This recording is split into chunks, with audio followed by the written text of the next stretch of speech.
નમો હરિયંતાણમ નમો સિદ્ધાણમ નમો આયર્યાણમ નમો વજ્જાયાણમ નમો લોહે સૌપસાવણમ એસો પંચ નમુકારો સૌવ પાપપણાસણો મંગલાહાનમ ચ સૌવેસી પરમમ વૈ મંગલમ મંગલમ ભગવાન વીરો મંગલમ ગૌતમ પ્રભુ મંગલમ સ્થૂલભદ્રાદ્યા જૈન ધર્મોસ્તુ મંગલમ. પ્રવચનનો વિષય છે ભયને ભયભીત કરનારો એક વડવીર, રાજપુત્ર હરિવિક્રમ. આજથી આશરે 1000 વર્ષ પૂર્વે બનેલો 4750 શ્લોક અને 10 વિભાગની અંદરમાં વહેંચાયેલો હરિવિક્રમ ચરિત્ર નામનો આ ગ્રંથ ભય ઉપર વિજય પ્રાપ્ત કરવા માટેના કેટલાક ઉપાય, કેટલાક રસ્તા, અથવા તો ઉપાય અને રસ્તા તો છે, પણ એ રસ્તે ચાલવા માટેની હિંમત, એ રસ્તે ચાલવા માટેની એક ખુમારી, એક ધગશ, એક તમન્ના, એક ઉત્સાહ, એક જજ્બા, એક ઉમંગ, આ બધું આ ગ્રંથ દ્વારા આપણને પૂરું પડે છે. ભયને વિજય કરવો, ભય ઉપર વિજય પ્રાપ્ત કરવો, આમ જોવા જઈએ તો બહુ સહેલો છે, એટલું બધું કંઈ કઠિન નથી. એક માણસ મનમાં ધારે, નિર્ણય કરે, સંકલ્પ કરે, લોખંડી સંકલ્પ કરે, એક નિર્ધાર કરી લે તો કદાચ એ રસ્તે ચાલી શકે છે, પણ નિર્ધાર કરવો જ કઠિન પડે છે. એ નિર્ધાર અને નિર્ણયને ઢીલો પોચો કરવાનું કામ કરે છે ભય. કેટલાક માણસો નથી હોતા ઉમંગની અંદરમાં, ઉલ્લાસની અંદરમાં બાધા લઈ લે, સંકલ્પ કરી લે કે આ વર્ષે તો આવું કરીશ. જેમાં નવું વર્ષ શરૂ થવાનું હોય ને, વિક્રમ સંવત 2081 નવું શરૂ થવાનું હતું, કારતક સુદ એકમ. તો મારા તમારા જેવા કેટલા લોકોએ સંકલ્પ કર્યા હોય કે આ વર્ષે તો ક્રોધ કરવો જ નથી, આ વર્ષે તો આ મારા દોષને મારે દૂર કાઢી લેવો છે, આ વખતે મારે કોઈની સાથે ઝઘડવું નથી. આ બધું 2-4 દિવસ ચાલે ને વરી પાછો એક સમય આવ્યો એટલે વરી પાછો અંદરમાં ભય થાય. નહીં કહું તો પછી બધા મને ચૂંટી ખાશે, એ તો થોડું સંભળાવી દેવું પડે, થોડું કહી દેવું પડે, થોડુંક આપણે સંભળાવી દેવું પડે. આ બધું મગજની અંદરમાં વરી પાછું ગણિત શરૂ થાય ને એટલે વરી પાછું આપણો ભય આપણી ઉપર સવાર થઈ જાય. એટલે માણસની જિંદગીને જાણે કે આખો ભય ચલાવે છે. એક ડર માણસની જિંદગીનું સંચાલન કરે છે, જાણે કે આપણું રિમોટ કંટ્રોલ ભયના હાથની અંદરમાં છે. ભય ત્યાંથી સ્વિચ દબાવે, ડર સ્વિચ દબાવે એટલે આપણે એના પ્રમાણે નાટક કરવાનું શરૂ કરી દઈએ. માસક શમન કરવું હોય, તપસ્યા કરવી હોય, ઉદ્ધાન કરવા હોય, 99 યાત્રા કરવી હોય, કોઈ પણ આરાધના કરવી હોય, એ ડર જે પ્રમાણે રિમોટ દબાવે એ પ્રમાણે આપણે કરવાનું, સંચાલન એના પ્રમાણે આપણે કરીએ. આપણી જિંદગી અને ચલાવે છે ડર. તો આ બધા મહાપુરુષોની કથા જાણ્યા પછી ખબર પડે છે કેવો એ લોકોએ વિજય પ્રાપ્ત કર્યો, કેવો ભય ઉપર પોતે પગ દંડો અને એક અડીક દંડો જમાવી દીધો. ચલો એ બધી વાતોને જાણતા આપણે અત્યારે એક કથાની અંદરમાં ચાલી રહેલા છીએ કે આ કથાના મુખ્ય 2 પાત્ર છે, હરિવિક્રમ અને વીરસેન. બંનેના જીવનની અંદરમાં જજ્બા જોવા માટે મળે છે, બંનેના જીવનની અંદરમાં ભયંકર ખુમારી અને હિંમત જોવા માટે મળે છે. અને એ લોકોના ઉપર પારાવાર મુશ્કેલી, પારાવાર તકલીફ, અગણિત, અસંખ્ય, ગણી ન શકાય, એક પછી એક. આજનો માનવ એટલી બધી ફરિયાદોમાં જીવે છે કે હજી એક તકલીફ પતી ન પતી અને ગુરુદેવ મારી ઉપર બીજી તકલીફ આવી, હજી એક મુશ્કેલી પૂરી ન થઈ અને બીજી તકલીફ આવી. એટલે પછી મનમાં શું થાય, કોઈએ મારી ઉપર જાદુ કર્યો, કોઈએ મારી ઉપર મેણા ટોણા કર્યા, કોઈએ મારી ઉપર કાળી નજર કરી, અથવા તો મારું આમ થયું. હવે એને ખબર નથી કે તમારા કરતાં પણ મોટા ગજાના ધુરંધર વ્યક્તિઓને જીવનમાં આમ જાણે આપત્તિની ચેનલ ચાલે છે, એના જીવનમાં રિસર્ચની ચેનલ ચાલી છે. આપણે આ હરિવિક્રમ અને વીરસેનના જીવનની અંદરમાં જોયું છે. છતાં પણ એ લોકો માનવી, આપણા જેવા જ માનવી હતા, છતાં પણ જિંદગી જીવી ગયા. બસ એ આપણને જાણવા માટે મળે છે. હવે વીરસેન અકલંક અને અમલ નામના કેવલ જ્ઞાની જે મુનિવર નગરમાં પધાર્યા છે, એ બંને મુનિવરની પાસે પોતાની પૂર્વભવની કથા જાણવા માટે માંગે છે. કારણ કે જિંદગીની અંદરમાં આશ્ચર્યચકિત થઈ જવાય એવી સિદ્ધિઓ પણ મળી અને આઘાતથી ભયભીત બની જાય એવી બધી આપત્તિઓ પણ જીવનમાં આવી. એક જ જિંદગીની અંદરમાં એને ટોચ કક્ષાની સિદ્ધિઓ પણ જોઈ અને એક જ જિંદગીની અંદરમાં ઊંડામાં ઊંડી આપત્તિના ખીણની અંદરમાં પણ એને પોતાની જાતને અનુભવ કરેલો. જન્મતાની સાથે જ આપત્તિના ડુંગરા તૂટી પડેલા છે. એટલે બંને લાઈફ એને પોતાના જીવનમાં જોઈ છે. આજે પણ એવું બને છે ને, એક વ્યક્તિનો સોનેરી સુરત તપતો હોય એટલે સત્તાના સિંહાસન ઉપર હોય, સમગ્ર ભારત દેશની ધૂળા જેના હાથની અંદરમાં હોય, અને ધીરે ધીરે સમય બદલાય છે એટલે એ જ વ્યક્તિ જેલની અંદરમાં પણ બેઠેલો જોવા માટે મળે છે. આજે આવા રાજનેતાઓ, એવા કેટલાક અભિનેતાઓ આપણે જોઈએ છીએ કે આજે એના અભિનયના સિક્કા પડે છે અને એક વખત મુંબઈની જેલની અંદરમાં હતા. એટલે એક જ જિંદગીની અંદરમાં જેલ પણ મળી, એક જિંદગીમાં મહેલ પણ મળ્યો, એક જિંદગીની અંદરમાં જંગલ પણ મળ્યું, તો એક જિંદગીની અંદરમાં જાહો જલાલી પણ મળી, એક જિંદગીની અંદરમાં સિદ્ધિની ટોચ ઉપર પહોંચ્યા, તો એક જ જિંદગીની અંદરમાં પતનની ઊંડામાં ઊંડી ખાઈમાં પણ ગબડી પડ્યા. આ બંને જ ઊંચાઈઓ એમને જીવનમાં જોઈ છે અને આ વીરસેને પણ પોતાના જીવનમાં આવું જોયું છે. હવે વીરસેનને તો કેવળજ્ઞાની મુનિવર મળ્યા અને એને પોતાનો પૂર્વભવ પૂછી શક્યો. આપણે કોને પૂછવા જવાનું? આપણે કોની પાસેથી જાણવાનું? જીવનમાં આપત્તિ ઉપર આપત્તિ આવતી હોય, તકલીફ ઉપર તકલીફ આવતી હોય, મુશ્કેલી ઉપર મુશ્કેલીઓની ચેનલ ચાલતી હોય, તો એ વખતે હતાશ થયા વગર ધર્મ છોડી દઉં, ધર્મનું કોઈ ફલ જ નથી, આરાધના કરી શું મળ્યું, મેં આટલી બધી પરમાત્માની પૂજા કરી, આટલી બધી 99 યાત્રા કરી, આટલી બધી પૂનમ ભરી, આટલું બધું મેં જીવનમાં તપસ્યા કરી, આટલું દાન કર્યું, હું જીવનમાં સજ્જન રહ્યો, સારો રહ્યો, તો મને શું મળ્યું? જો આ વ્યક્તિ દુર્જન છે એને તો બધું જ મળી ગયું અને મને તો જીવનમાં ખાલી આપત્તિ જ આવી, આક્ષેપો જ આવ્યા, મારી ઉપર તો ખાલી આરોપો જ આવી ગયા. આવું બધું વિચારનારો બહુ મોટો વર્ગ છે સમાજની અંદરમાં. આ તમે જે પ્રવચન સાંભળો છો ને, એમાંથી પણ કેટલાક, આ હજારોમાંથી સેંકડો માણસો પણ આવા હશે કે જેને આ તકલીફ, આ મુશ્કેલી, આ અંદરની મૂંઝવણ એના જીવનમાં સતત મસ્તકનું મનોમંથન કર્યા કરતો હોય છે. તો આ બધી કથામાંથી આપણને જાણવા માટે મળે છે કે આપણે જ પણ કોઈ ભવની અંદરમાં આવું કંઈક કર્યું હશે એટલે જીવનમાં સફળતા અને નિષ્ફળતા, અથવા તો સતત નિષ્ફળતા, અથવા તો સતત સફળતા મળતી જાય છે. સફળતા મળે છે એનો પણ શ્રેય પૂર્વભવના કર્મોને જાય, નિષ્ફળતા પણ મળતી હોય એનો પણ જે પણ ગણો એ બધું જ પૂર્વના ભવના કારણે બનતું હોય છે. તો આ વીરસેનને કેવળજ્ઞાની મુનિવર પૂર્વભવ બતાવે છે. પૂર્વભવની અંદરમાં એનો આત્મા હતો ગુણરાજ તરીકે, અને ગુણરાજ તરીકે એ આત્મા હતો. રાજા એની ઉપર સમરકંદ બુખારા ઓવારી ગયો છે. એટલો બધો 12 ખાંગે મેઘની જેમ એની ઉપર પ્રેમ વરસી પડ્યો છે, કારણ કે એની ચારિત્ર, એની સંયમશીલતા, એની મર્યાદાશીલતા આંખની સામે જોઈ છે. પોતાની રૂપની અંબાર રાણી રાતના સમયની અંદરમાં એની સાથે ભોગ ભોગવવા માટે માગે છે. અને વળી પાછો આ આત્મા એવો છે કે એને કોઈ પણ સ્ત્રીનું સુખ નથી મળ્યું, જેને સ્ત્રી તરફથી અપમાન જ મળ્યું છે. હવે એવી વ્યક્તિને જ્યારે આવી રાજરાણી ઓફર કરતી હોય તો કયો માણસ નકારી શકે? કોણ ના પાડી શકે? આ ચીકણા રસ્તા ઉપર તો ભલભલા લપસી પડ્યા છે અને ત્યાં આ એક વ્યક્તિ, એક સામાન્ય કર્મચારી વ્યક્તિ એક બહાદુરી બતાવીને અદ્ભુત રીતે જીતીને બહાર આવી ગઈ. એટલે આ જોયા પછી રાજા આફરીન થઈ ગયો. રાજાને એને સમજાવ્યું, રાણીઓને માફ કરાવડાવી, રાણીઓ સાથેનો સંબંધ શરૂ કરાવડાવ્યો, બધી જ રાણી ઉપર સમાન રીતે રહેવાની વાત બતાવી, બધી જ રાણીઓને સમાન દ્રષ્ટિએ જોવાનું શીખવાડી દીધું. હવે રાજાની દીકરી જયસુંદરી, એના જ્યારે લગ્નનો સમય આવ્યો, આ દીકરી પણ જેવી તેવી નથી, અપ્સરાને ટક્કર મારી એવું રૂપ છે, રંભાને પણ ટક્કર મારે એવી નૃત્ય કલામાં ઉસ્તાદ છે, સરસ્વતીને પણ યાદ દેવડાવે એવી જ્ઞાનની પ્રતિભા ધરાવે છે. અને આવી જયસુંદરી નામની દીકરી રાજાથી જેટલા પણ રાજાઓ બોલાવ્યા, જેટલા પણ રાજપુત્રો બોલાવાય એટલા એ બધાને બોલાવ્યા અને એ બધાનો પરિચય કરાવડાવ્યો. પણ કમનસીબે આ જયસુંદરીને એક પણ રાજા કે રાજકુંવર પસંદ ન આવ્યો, એક પણ પસંદ ન આવ્યો. એ તો બધાને માનભેર વિદાય આપ્યા, પણ રાજાનો ગુસ્સો 7મા આસમાને પહોંચ્યો કે બેટા તું આ શું કરે છે?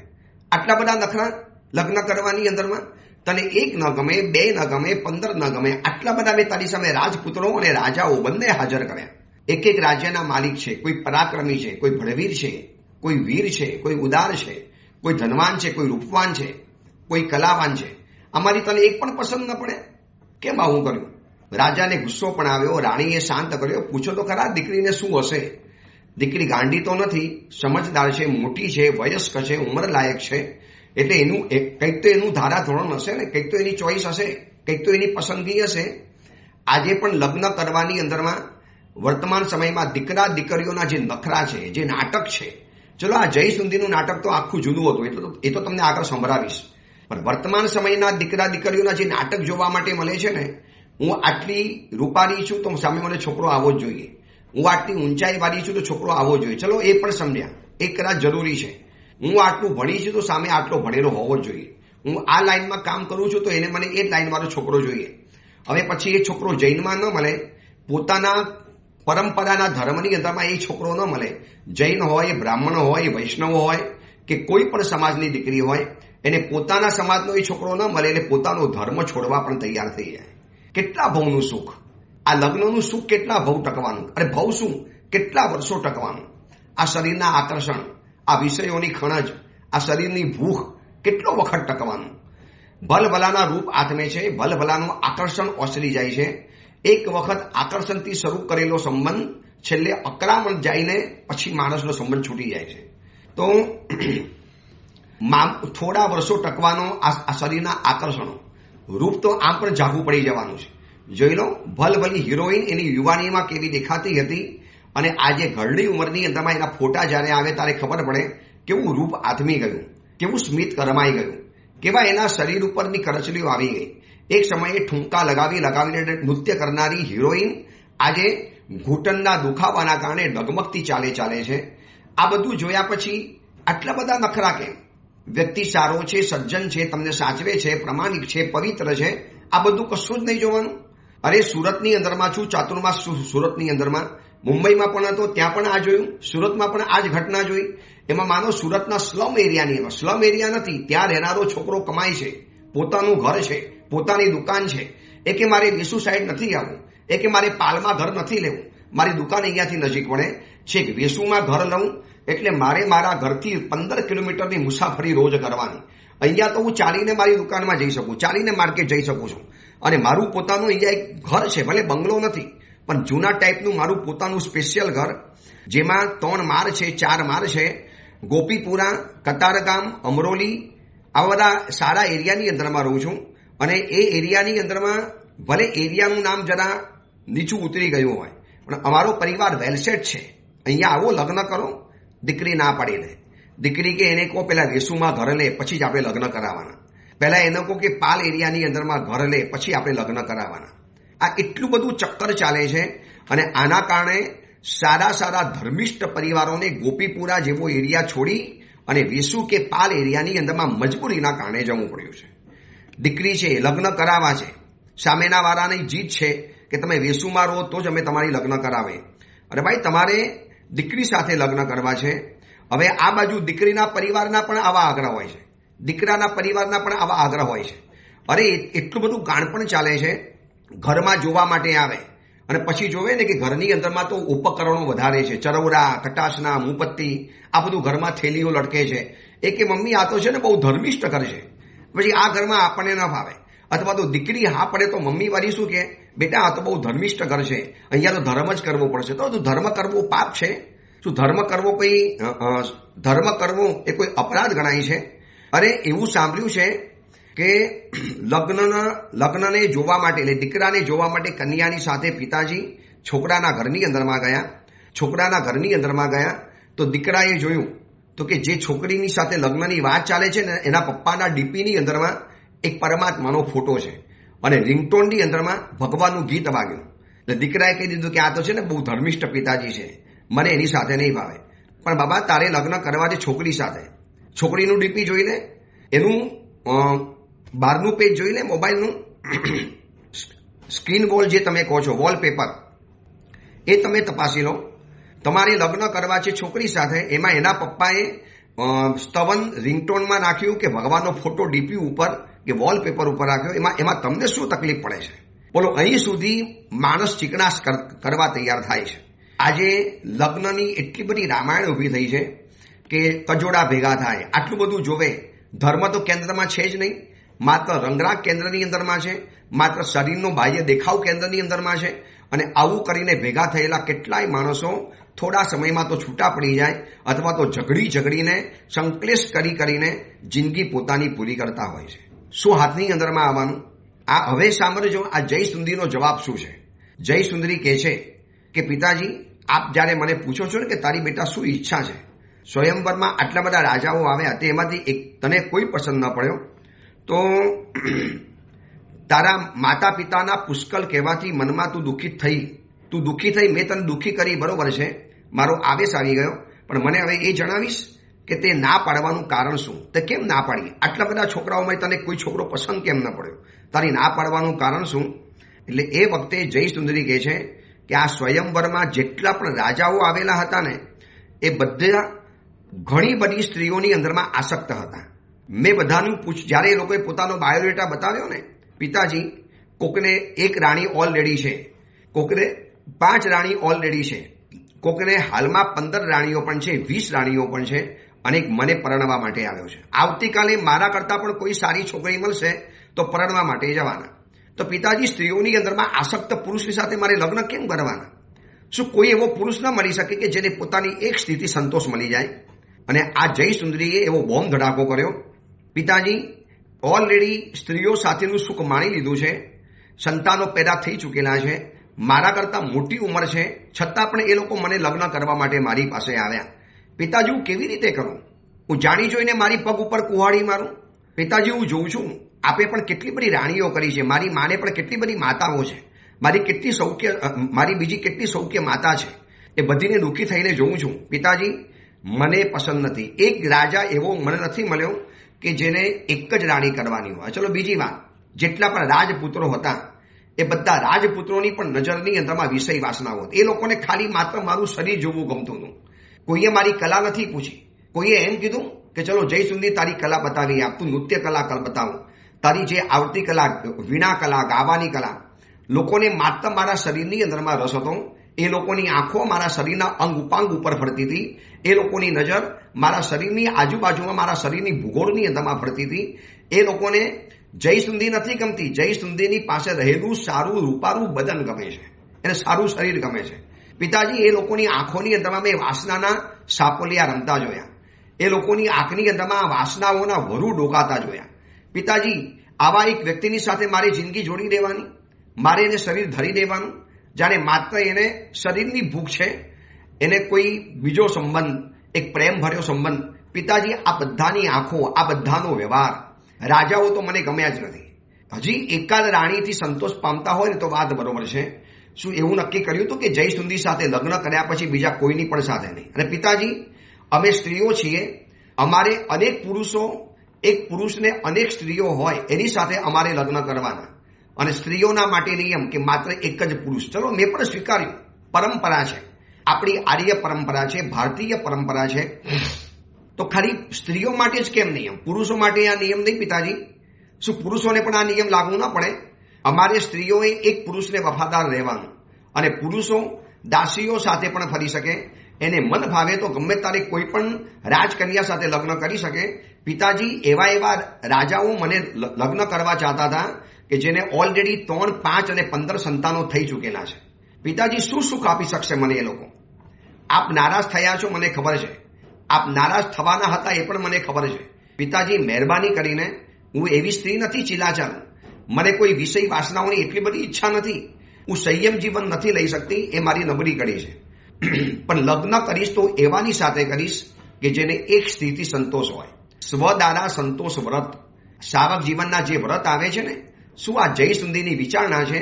મને એટલું બતાવજો કે વર્તમાન સમયની અંદરમાં આવી વિચારણા ધરાવનારી કોઈ છોકરી પણ જોવા માટે મળશે કોઈ દીકરી આવી? આ પ્રવચન ખાસ તમારી યુવાન દીકરીને સંભળાવજો પ્લીઝ. હું ખાસ કહું છું તમને, આ જયસુંદરીનું પાત્ર જરા એને સમજાવજો કે બેટા આવા કારણે લગ્નના નખરા કરો તો વાત બરોબર છે.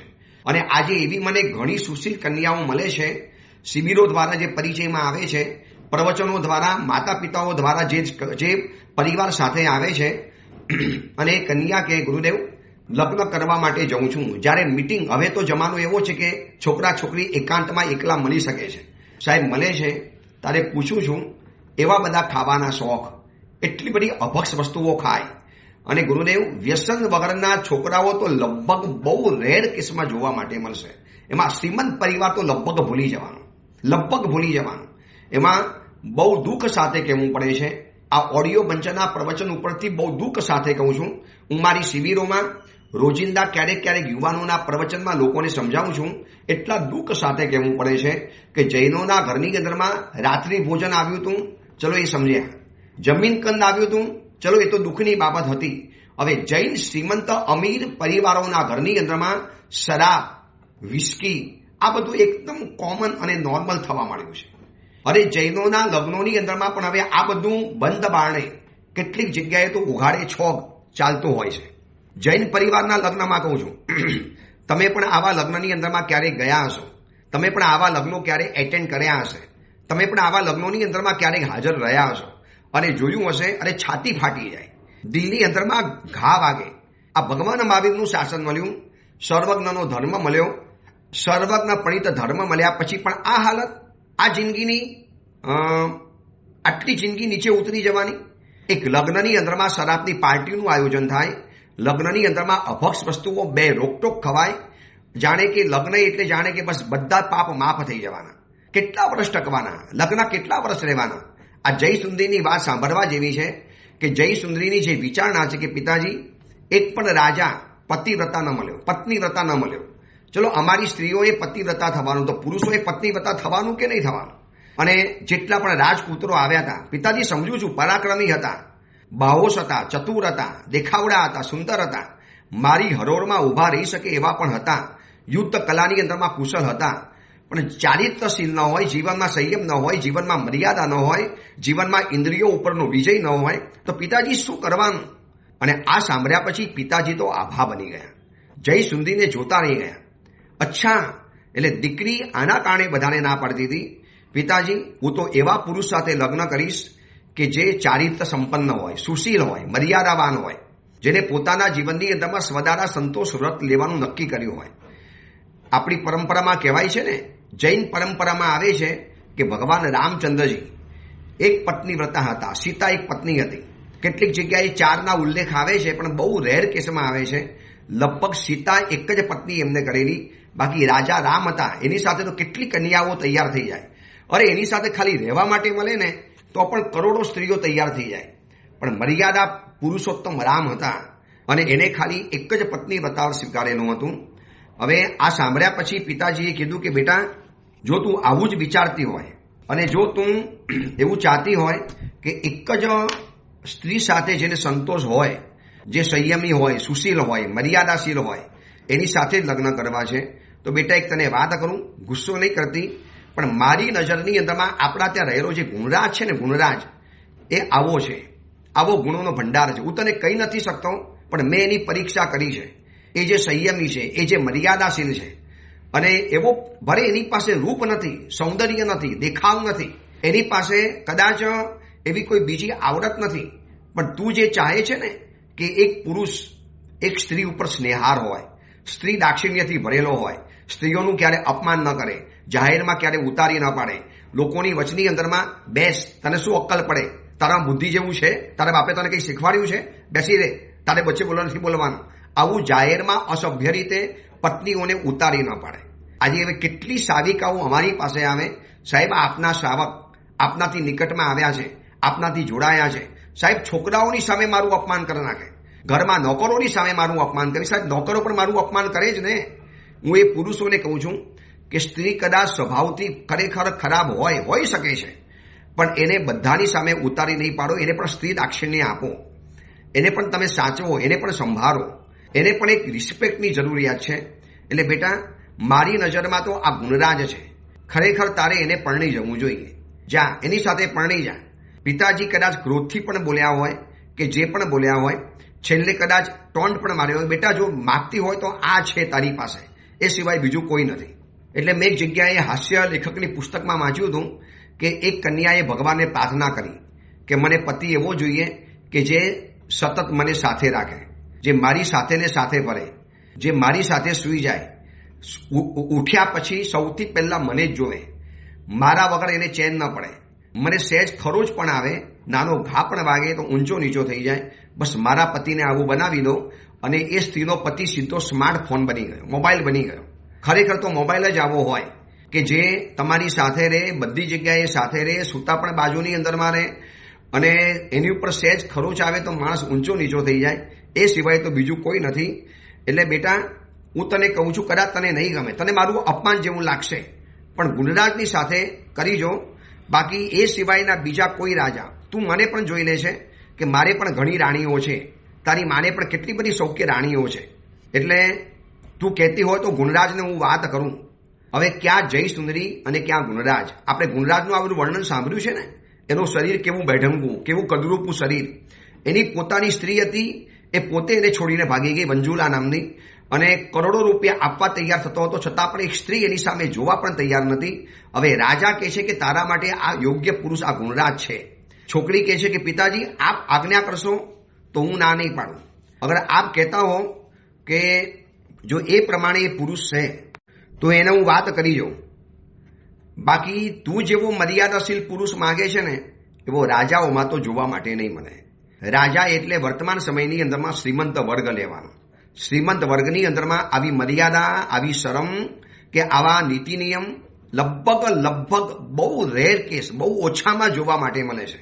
એટલો બધો યુગ પડતો આવ્યો છે, એટલો બધો ઉતરતો યુગ આવ્યો છે, જે લોકો ભવ આલોચના લેવા માટે આવે, લોકો જે પ્રાયશ્ચિત લેવા માટે આવે, લોકોની જે વાતો જીતો સાંભળીએ, એ સાંભળતા સાંભળતા ખબર પડે છે કે કેટલી હદે સમાજનું પતન થયેલું છે, કેટલી હદે નીચે ઉતર્યા છે.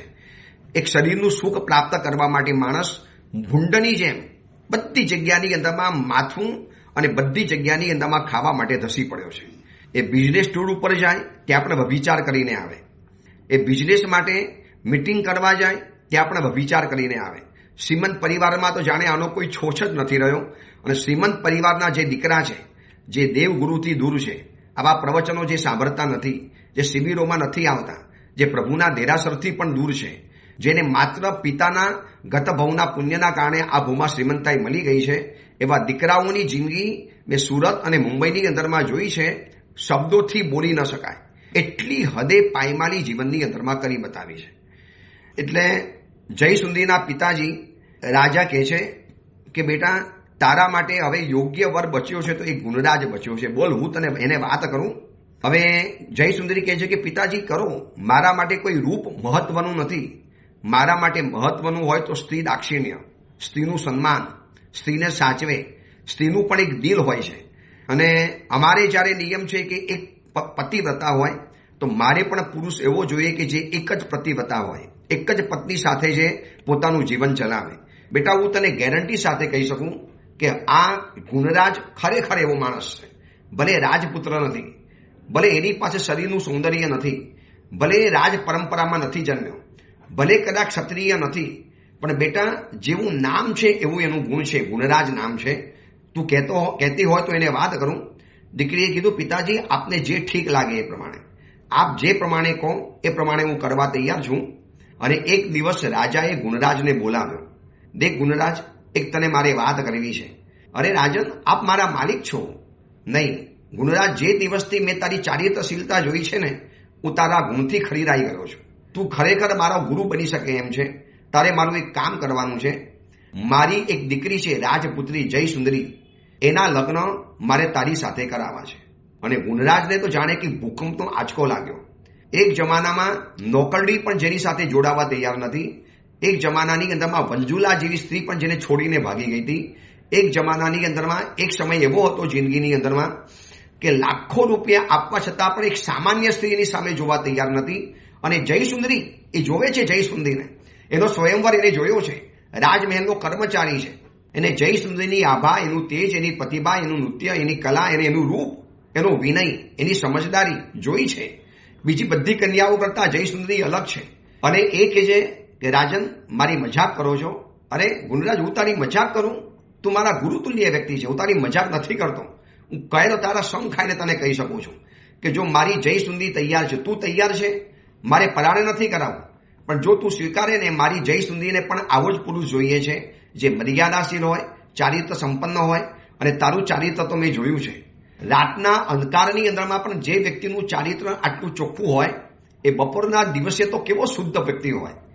બસ મારી ઈચ્છા છે કે તું એની સાથે લગ્ન કર. અને આ ગુણરાજ તો આભો બની ગયો, પથ્થરની જેમ થીજી ગયો, એક બરફની પ્રતિમા બની ગયો. એને પોતાનો ભૂતકાળ યાદ આવી ગયો. ક્યાં એક સમય હતો, અને આપણે પણ આ કથામાંથી શીખવા જેવું છે કે એક સરખો સમય ક્યારે કોઈનો રહેતો નથી. આજે ભલે આપણા જીવનની અંદરમાં આવું થતું હોય, પણ આવતીકાલે એક એવા દિવસો પણ આવતા હોય છે. શું આ અદ્ભુત કથા છે આ ગુણરાજની!